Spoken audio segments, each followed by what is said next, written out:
Raza, you know, you are the living image of courage. And your work in Pakistan with Dawn and broadcasters, you've been probably every outlet, a major outlet in Pakistan. I've written for them, yes. Yeah. Yes, and also you did television, etc. Yeah. Major journalist in Pakistan and in South Asia. But here you are. Why are you in the U.S.? Long story. So, just like you, I also studied economics. That was my degree.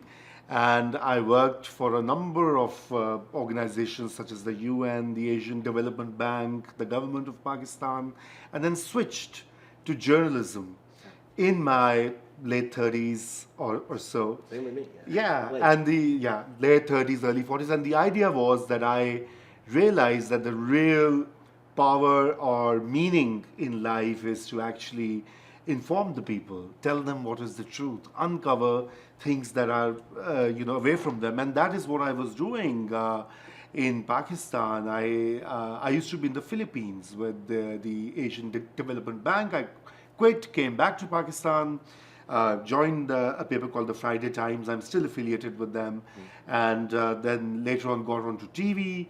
And I angered some powers and some really violent groups who tried to kill me in 2014, in March 2014.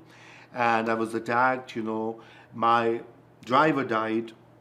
And because I was at the back of the car, I ducked and I, just barely, I just survived. And that was the time I had young kids and I wasn't sure what to do. So some of my family lives here in the US. So I came here initially just for a break. So they try to assassinate. Who tried to kill you? So now the government and the police say these were the religious extremists, groups affiliated with the Taliban, the Pakistani branch of Taliban. But as you know, is it safe for me to be sitting here near you? well, here in Ithaca, yes, I suppose so. But Greg, as you know, that the militant groups like the Taliban and the Pakistani branch of Taliban have deep relationships with the deep state of Pakistan.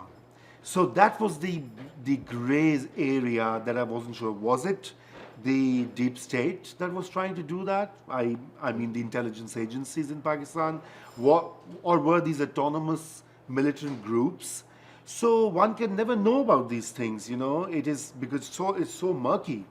And so for me, at that point, I just thought that, I should live for another day and do my work later. So I took a break and I worked here in Washington, D.C. with the USIP, a couple of other think tanks, and then moved to Ithaca, got a job at Ithaca College, and then later at Cornell.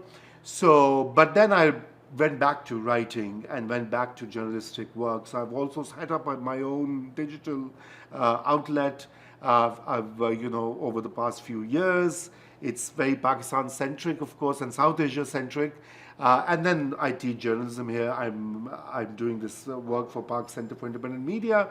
So in a way, I feel that being here makes me feel at least notionally safe. Although the gun violence in the U.S. is also now really, really, You're being targeted. But when you talk about Islamists or probably Taliban. Yeah. But again, they can't operate without the approval of the government. Yes, you see, And that's the thing. no one went after the guys who killed your driver? So they did, and they arrested a few people and members of this one sectarian militant organization. One was the member of the Pakistani branch of Taliban, and they were arrested and they were tried. And then they tried and they were also sentenced, but then their sentences were suspended in an appeal and they still are in jail.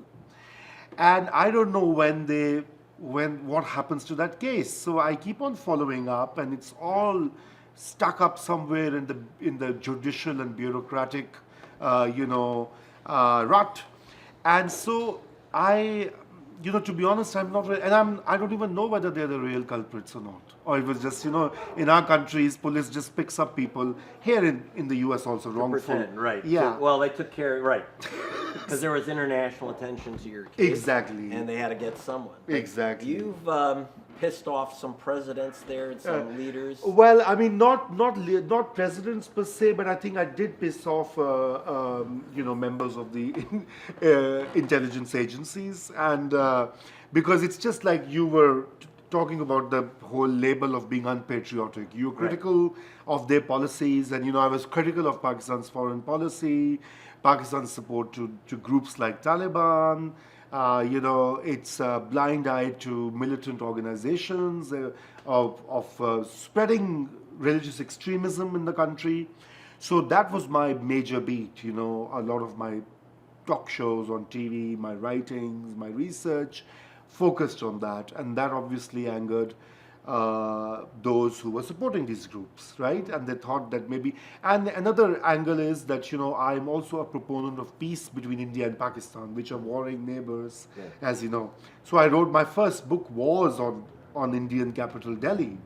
So in which, as a Pakistani, I said, well, I don't consider that to be an enemy because we need to. I wrote a whole book on the capital of the enemy, quote unquote. Right. So that was also deemed as unpatriotic because you take a line different from the mainstream, and so those are the things. But anyway, I mean, being here, all of that's past now. I have been wanting to move on, and that's my goal in life, that life goes on. I mean, if you live, then you move on and you do your work.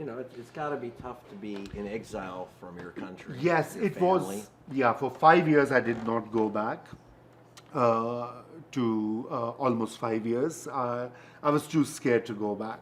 And then once they arrested these people, they were tried. And then my parents lived there. They're aging. So then I've started going back, I do visit now. But it was tough. For those years, it was not easy, I will say, but also the trauma. You see, a human being dying, you keep on blaming yourself. That my driver, he was 25 years old. He had been recently married and he just died in a flash. I saw him. I picked his dead body to take him to the hospital, and that, it took me years and years of, counseling to deal with that trauma. And that's what we often forget, and to be honest, I mean, I'm not the only one. There's so many other journalists in Pakistan, in Mexico, I mean, places you've worked who go through these traumatic incidents. And I'm in a way privileged because I had family here, I came here, I found employment. A lot of people don't even find employment or even the visa to go abroad, So I do place myself in that larger, fight between truth and powers that want to suppress truth. Well, thank you very much. I mean, you are truly the image of journalistic courage. Thank you. And the fact that you keep going despite the dangers is now I've impressive. restarted. Yeah, and that's also because, Greg, for 5 years I did not go. It was psychologically taxing. The idea that you cannot go there, because then it also puts you in that deep traumatic state of being. And so for me, it was very important to overcome that as well. It was part of my healing process that I have to somehow regain and retain courage and face things. I mean, I had a long break, 5 years of, voluntary exile, no visit, no, and then, I think it's to recover fully as a human being, and then of course it's my country at the end of the day. I feel for my people, I feel for my friends, my family, all the work I've done all my life. So I just cannot sever those links either. So that's very good. Well, thank you, and I hope. What if I want to really understand what's going on in Pakistan? What should I read? So what you should read? Well, you should read the Dawn, which you're already familiar, and you should read the Friday Times. That's the paper I still edit, and it's now a digital paper. We do lots of stories and lots of articles. Sure, I'll send you the links. Okay. Thank you. You're very well.